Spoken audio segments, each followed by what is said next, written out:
What war did you serve in? The World War II. Okay. What was your branch of service? I was in the Army Air Corps, Okay. What was your highest rank? second lieutenant. Okay. What were some of the general locations that you served? Well, I went through the usual pilot training and graduated as an instructor at Craig Field, Alabama. I went to Randolph Field, Texas to get further instruction and got back to Craig Field and instructed for about a month and then was called into the Air Transport Command as a ferry pilot and was then stationed in Romulus, which is Detroit, Michigan, and started ferrying various airplanes around the United States. After that, after I was there a while, I was transferred to Brownsville, Texas, and learned how to fly 5 different fighter planes, and then was sent on trips to ferry brand new airplanes from the factory to either the West Coast or the East Coast, depending where the factories were. Right. Were you drafted or did you enlist? No, I enlisted. Okay. Where were you living at this time? West Haven, Connecticut. Do you remember when you enlisted? I think it was November 1943. Okay. What made you decide to enlist? Well, it was getting close to the draft, and I was at school, so I just decided I had to join up. Okay. What school were you at? It was the New Haven YMCA Junior College, which is now University of New Haven. What were you going for? Engineering. Okay. What made you pick the branch that you picked? Beg pardon? What made you pick the Army Air Corps? Well, I wanted to fly. There was an airport in West Haven, and it was worth giving a try. I didn't know whether I would make it or not, but fortunately I did. Okay. Can you tell me about your basic training? Basic training, we left from Hartford, Connecticut on a train to Fort Devens, Massachusetts, stayed a week or two, and then took a train to Biloxi, Mississippi, where we trained for another 3 weeks as privates. We were all privates at that time. And then, guess what? Took a train back to Massachusetts at the University of Massachusetts in Amherst as a cadet. It was a cadet training detachment. Okay. And then spent time there, and then was eventually sent off to Nashville, Tennessee, and Montgomery, Alabama for indoctrination into the Air Corps. Okay. Can you tell me about some of your training experiences? Well, they weren't too extreme. The fact that I was able to pilot so many different airplanes. I piloted over 26 different models, and but at the end of when the war was nearing an end, in June, I believe, of '45, we were sent from Detroit to Reno, Nevada, where we were learning to fly the C-46 in preparation to going to Asia and flying the hump. But the war ended, and we were all sent home. Oh. Okay. So that's about it. Do you remember any of your instructors? Well, I got a few names here and there, but I wouldn't remember them right now. Okay. How did you get through training? How did I get? How did you get through it? Was it difficult? Oh, it was difficult, but I had no accidents and no problems. My eyesight was excellent. I passed all the physicals and the mentals, and was happy to get my wings and become a second lieutenant. What was the test like to get your wings? The test flight? To get your wings, what was that like? Oh, that was fun. Primary was flying the PT-17. Basic was flying the BT-13, and advanced was the AT-6. So I have a fair amount of time in the AT-6 because that was the main instructor's airplane. Can you tell me a little bit about the planes that you flew? It's had a 650 horse engine. They're still flying today. There's probably more AT-6s out there than there are P-51s flying today. And very basic airplane was used by the Navy also under a different designation. Okay. And very nice plane to fly, except it would ground loop on landing. But knock on wood, I never ground looped. Okay. Can you tell me what ground looping is? It's when you're coming in and landing and then you lose control on the runway and you spin around. Oh, okay. So out of the 26 different planes that you flew, what was your favorite? The P-51. P-51. Although I'll say the P-47, I flew a fair amount of P-47s. Okay. And I also flew P-63s, which were sent to Russia. And we had to take them from Niagara Falls to Great Falls, Montana, where they were flown to Fairbanks, and the Russian pilots would come over and pick them up and take them through Siberia to the eastern part of World War II. How was that experience? Pretty good. It flew mostly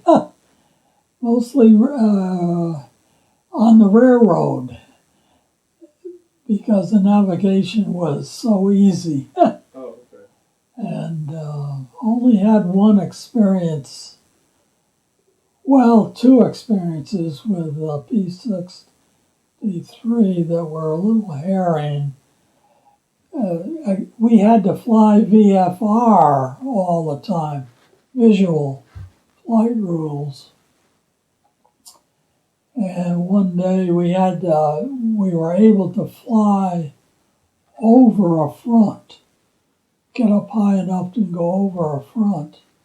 And I got up to St. Paul and Minneapolis, and I realized if I was to get to Fargo, I had to get down on the deck and get underneath because they had said it had been clear at St. Paul. It wasn't clear. There were holes in the clouds, but not big ones.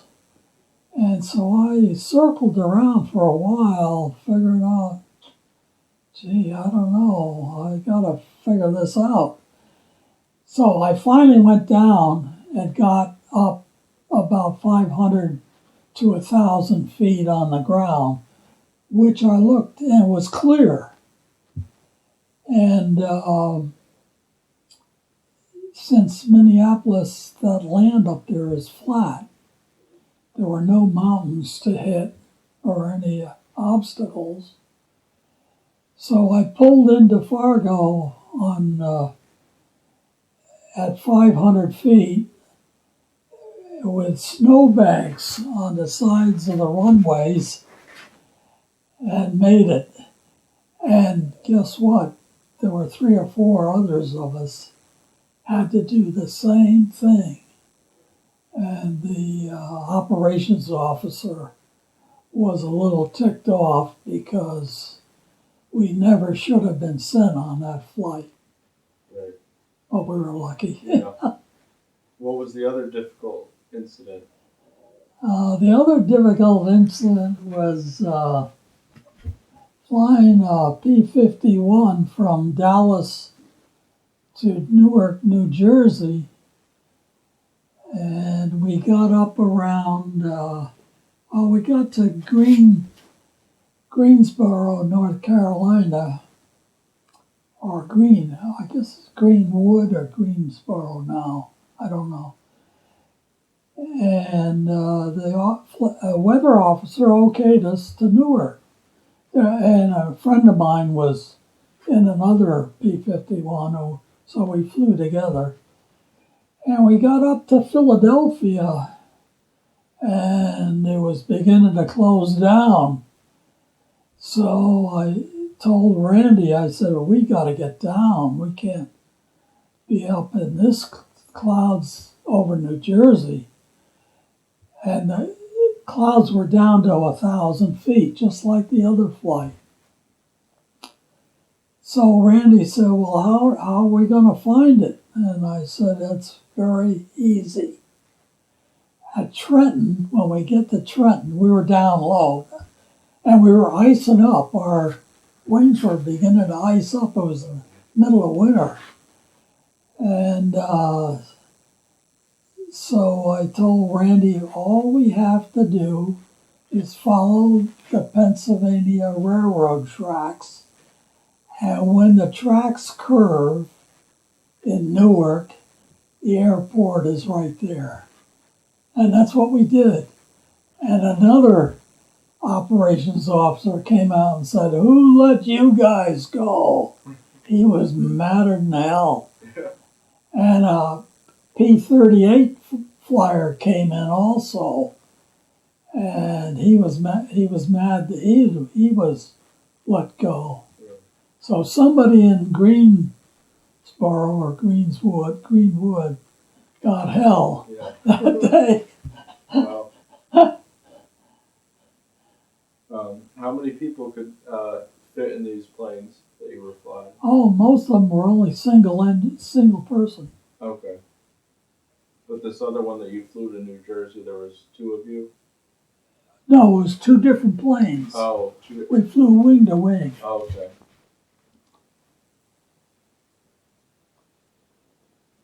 So what were some of your first impressions when you arrived at boot camp?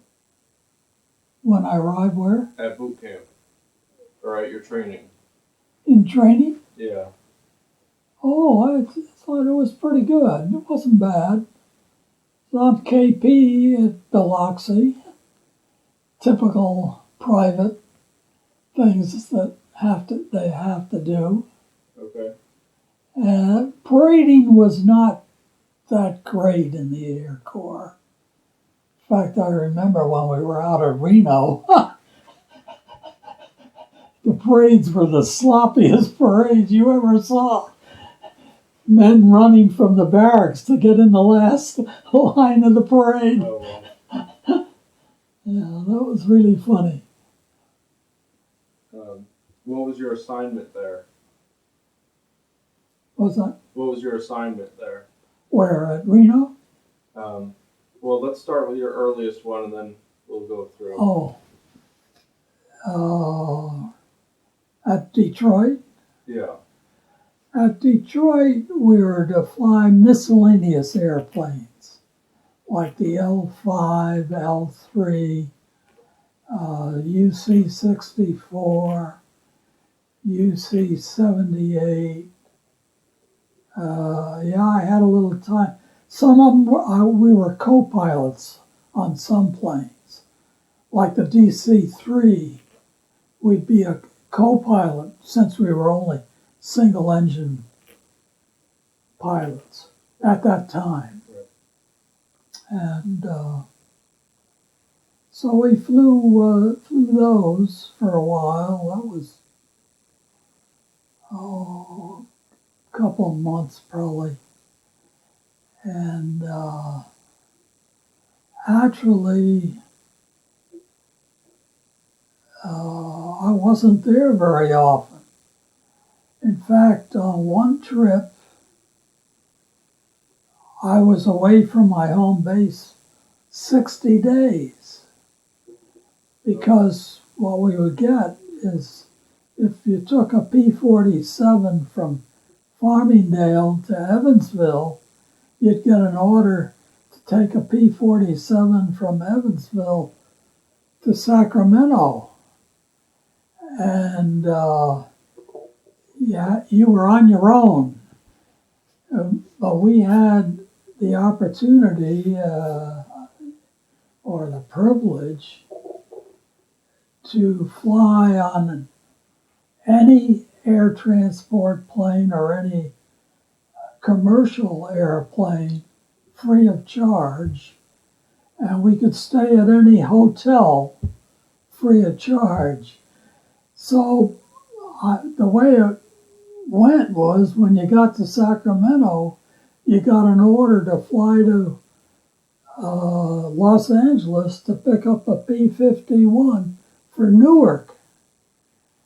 So the result is you had to stay in hotels along the way, or if not, if you landed at an Army base, you'd stay at the base.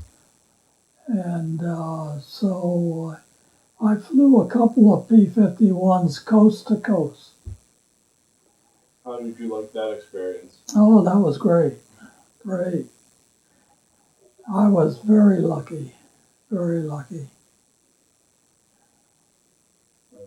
So then after Detroit, what was your next assignment? After what? After Detroit, what was your next assignment? After the what? Detroit. Oh, the ferrying, you mean? Yeah. Can you After talk the- about that? After the ferrying, we were sent to Reno Okay. and flew C-46s, which were bigger than a DC-3, and flew them to up and down Lake Tahoe. We'd go up for 5 hours a trip and circle around the lake or go to California and circle over California for 5 hours. And we graduated. We all got our multi-engine certificates. But then the war ended.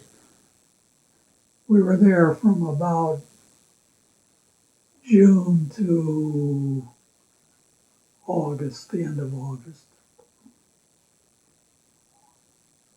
Okay. Can you tell me a little bit more about your ferrying assignment? Oh, About what that entailed?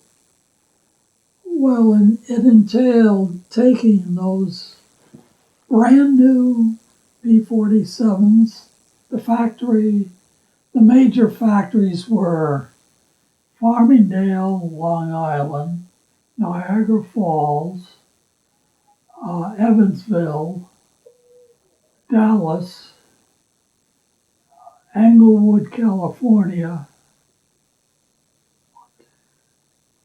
Yeah, those were the 5 major factories that were making fighter planes. And so many of the P-47s we would take from Farmingdale to Evansville, where they would be refitted for whichever war they were going to go in, whether they were going to go to Europe or to the Pacific. And what about when you flew it to the other locations? Were they fitted for other sites, or? No, at Newark and Sacramento, the main places of destination, they were put on freighters and ferried overseas. So they weren't touched again at those places. They were just embarkation ports where the planes were sent to their various locations. Okay. Can you describe a typical day for you while you were in service? Well, a typical day was get up in the morning and see if I could get breakfast if I was on an Army Air base. If I was in a hotel, I just go to the hotel and get a meal. And then I go to the factory and get my orders and take off to wherever I was told to go. Okay. At Farmingdale, we had some pretty new experience. The P-47D was the regular P-47, but they started making P-47Ns when I was ferrying. And one day I reported, and the operations officer said, well, he took about 3 or 4 of us, and he said, we've got a new plane, and you guys haven't flown it. And we said, what? And they were the N's. And he had to give us pre-flight instruction because we had never flown them, and they were quite a bit different from the D. And they had a new thing called water injection. So he had to explain that to us. But he couldn't get in the plane and take us up and show us. We had to do this on our own. So I took off with water injection. Wow! That Farmingdale Airport was not a long airport, long runway. It was fairly short runway because it was only a factory runway. Right. And they were great. The N was designed to take the B-29s to Tokyo. When they got it to the Pacific, they put wing tanks on it, and you could stay alive in the air for 11 hours in a P-47. That was unheard of. And they had an automatic pilot. They had armchairs. It was like an armchair in the cockpit. And it was really a lot different from the P-51 P-47D. But I don't think they were used too much when they got to the Pacific, because the war was coming to a more or less end, and the B-29s were so heavily armed, they were able to make it to Tokyo without too much fighter protection. Okay. At least that's what I read about. Can you tell me more about some of the differences between the two P-47s? Well, that was about the difference. They had that big Pratt Whitney 2,000 horse engine on them, and they could really go. That's good. Were you awarded any medals or citations? No, never got overseas. How did you stay in touch with your family? Well, when I came with a plane to Newark, I could take the train home, and I did that a couple of times. I also, now that the war is way over, I buzzed the house once with a P-51 and once with a P-47, because our house was right on, in West Haven, is right on Long Island Sound. So I had room to come in and buzz the place. That's interesting. Yeah, that would be illegal back then. But there were no other airplanes in the air. There were very few commercial airliners. Right. And most of the flying was being done in the South, where most of the air bases were, which was unusual for New England. Right. Weren't too many airports in New England. Okay. Did you write to your brother? Yes, I did. And I also, I can show you later, I sent telegrams to my mother. Every airport, Army airport, had a teletype in the weather station. And you could give the weather officer a teletype, and he'd teletype at Western Union to wherever you wanted to. That's nice. So we had a lot of perks that weren't really normal. Right. So, was your brother able to write to you since he was over in Europe, or?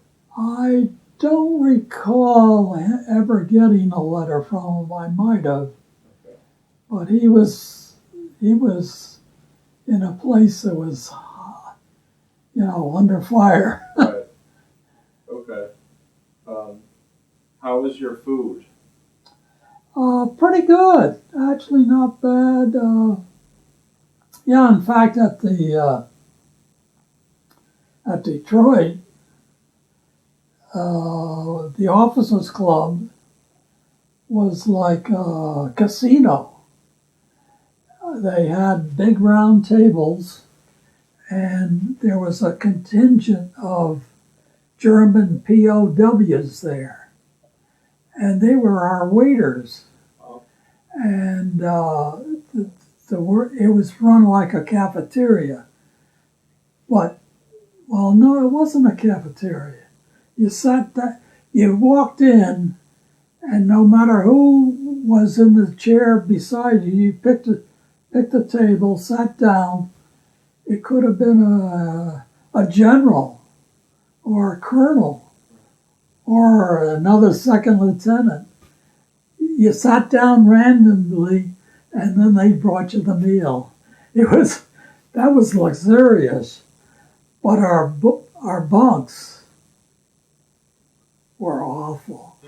They were the typical private barracks with a cot and coal dust.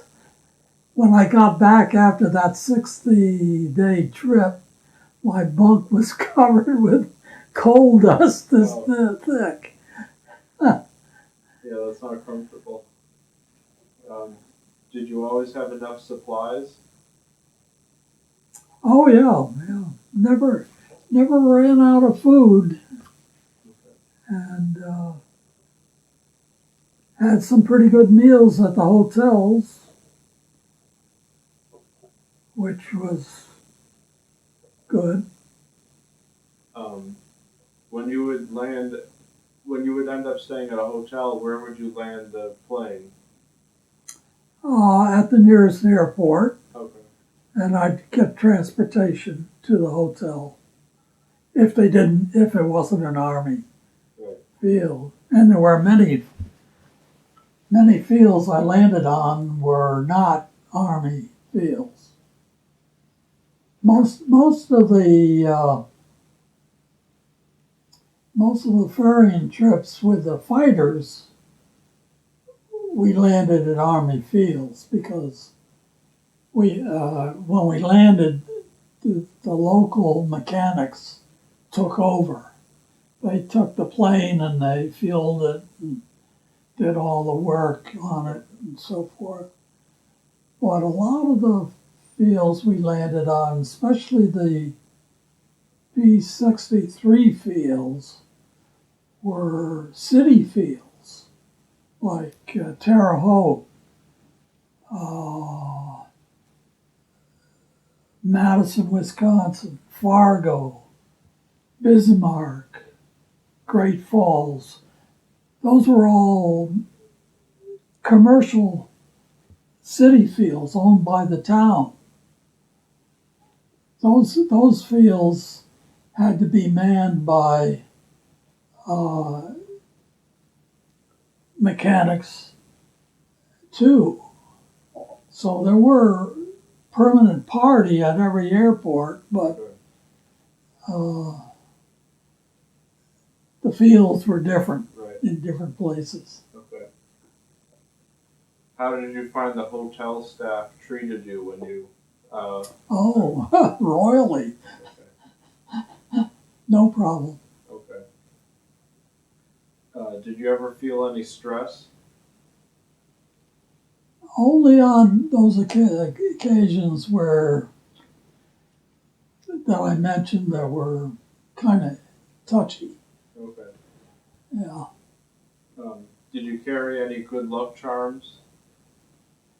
No, I don't think I did. Um, how did you entertain yourself in downtime? Well, many of the guys, I wasn't, I never drank when I was in the service, and I never smoked. So I would go into town and sit in a hotel lobby if it was an army base that I was staying at. I could go into town and sit at any hotel lobby and watch the people go by and watch the activities of other pilots. Okay. And they were pretty wild sometimes. You want to tell us about some of those, or? Well, they were good. A lot of them were drinkers, and they got a little wild. So, but I never paid any attention to them. I was kind of a loner. I stayed pretty much to myself. I did have a few friends that I knew and came to see me after the war, and they're all dead. They've all passed away. Did you see any USO shows? No, there were no USO shows Okay. that I know of. Oh, there probably would have been at a big army base, especially an infantry or a gunnery field. Yeah, where there were a lot of people, Okay. lot of soldiers. Yeah. Do you recall anything particularly funny that happened while you were in the service? Funny. No, not particularly. Okay. Um, Did anybody pull pranks on each other? Big pardon? Pull pranks on each other? Say that again? Did you and your fellow service members pull pranks on each other? Oh, pranks. Yeah. Oh, no. No, that was, nobody would do that. Okay. No. How did you think of your fellow officers and service members? Oh, they were all nice, especially the instructors at the primary fields and Randolph Field. Randolph Field was a real nice experience because that was the Royal Airfield of the whole service. That's where cadets originally started years and years ago. And that was really quite an experience. You want to tell us about some of that, or? Well, the only thing that came to my mind was that there were quite a few of us. I'll show you a photo of all the pilots that were there. I have a photo of it. Was that we flew formation. And of course, the old time formation was a V shape, 3 planes, a leader and 2 wingmen. So we practically all the time we were at Randolph, we were flying formation because they said that that's what you have to do if you go overseas. Well, we weren't going overseas, but we were going to be instructors. So we had to instruct along the way, wherever we were going to instruct. And it was tricky because if the leader made a real tight turn, this wingman could lose his speed and stall. And when you stall, you flip right out. Right. So the leader, in order to be a leader, you had to be conscious of what your lower wingman was doing. In fact, my best friend, Howie Church, was there at Randolph, and he bumped a wing on a wing. And he was lucky, but he didn't stall out. He was able to recover and make it home. Now, did you instructed pilots as well? Yeah, at Craig Field. I had to go back to Craig Field in Alabama. How can you tell us about that? Well, yeah, I was only there about a month, or maybe less than a month, 3 weeks. And I soloed a couple of students, which you had to take them up and see how good they were. And then you'd sit on the side of the airfield and let them take off by themselves. And I only sold 2 or 3 students because I was there only a short period. And they made it. Didn't have any accidents, and it was really good. But then, at the end of 3 weeks, orders came through,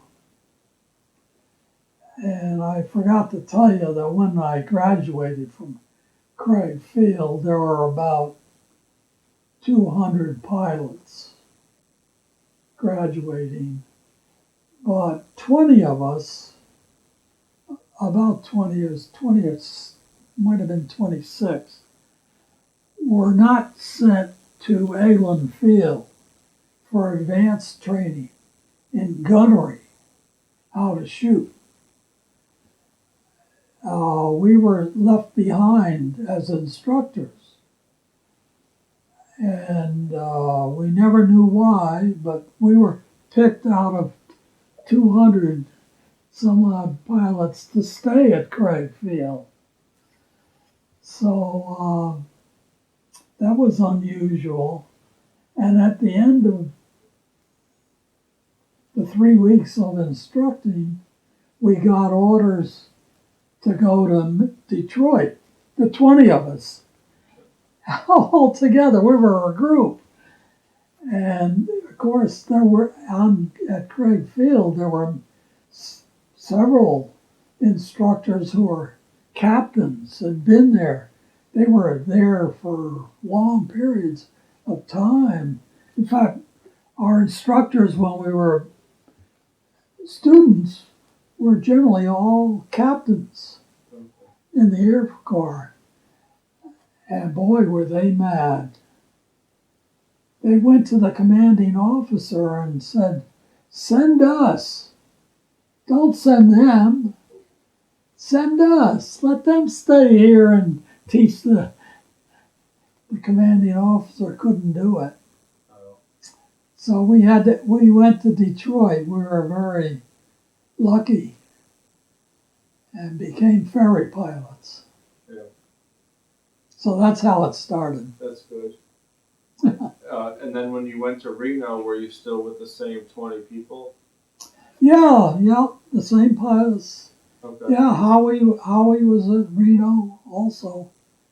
Yeah, Howie and I took some P-47s to all the way across the country from Newark to Sacramento. And in fact, that was quite a flight. We had 6 of us, and we flew together. And we landed at Albuquerque to fuel up. And come to find out, my cousin's husband was a colonel, and he was the operations officer in the tower at Albuquerque. So I stayed overnight at his house while the other guys had to go to a hotel. That's nice. And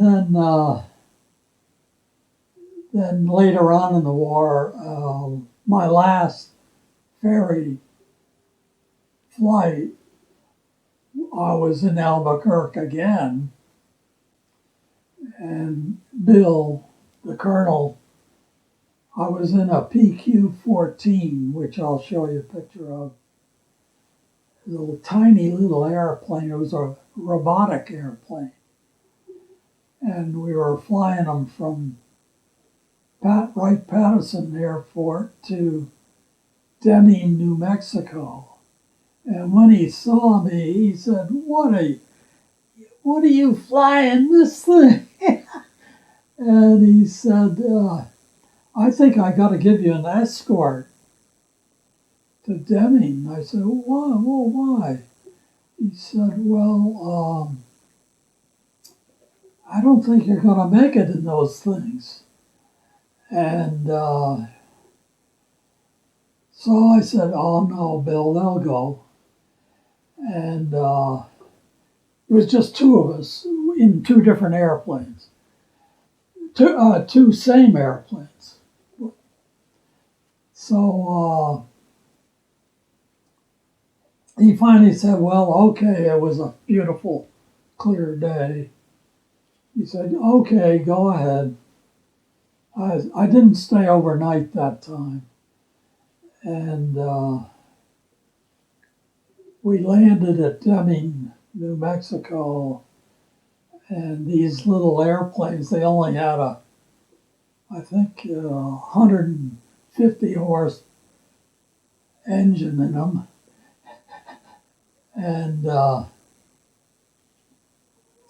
we landed and pulled up to a whole fleet of them were at this airport. And we pulled up and lined up with the others.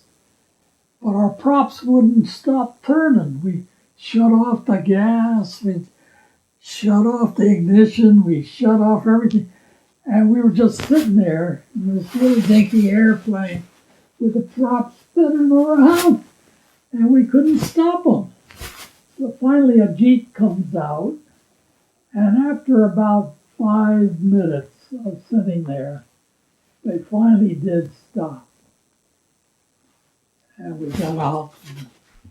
Then we had to catch a commercial airliner back to Detroit. Oh. Well, That was quite a flight. yeah, it sounds like it. Where were you when your service ended?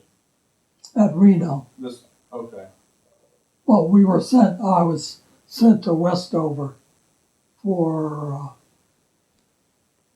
discharge. Okay. Can you tell me about that day? Reno? About the day that you got discharged?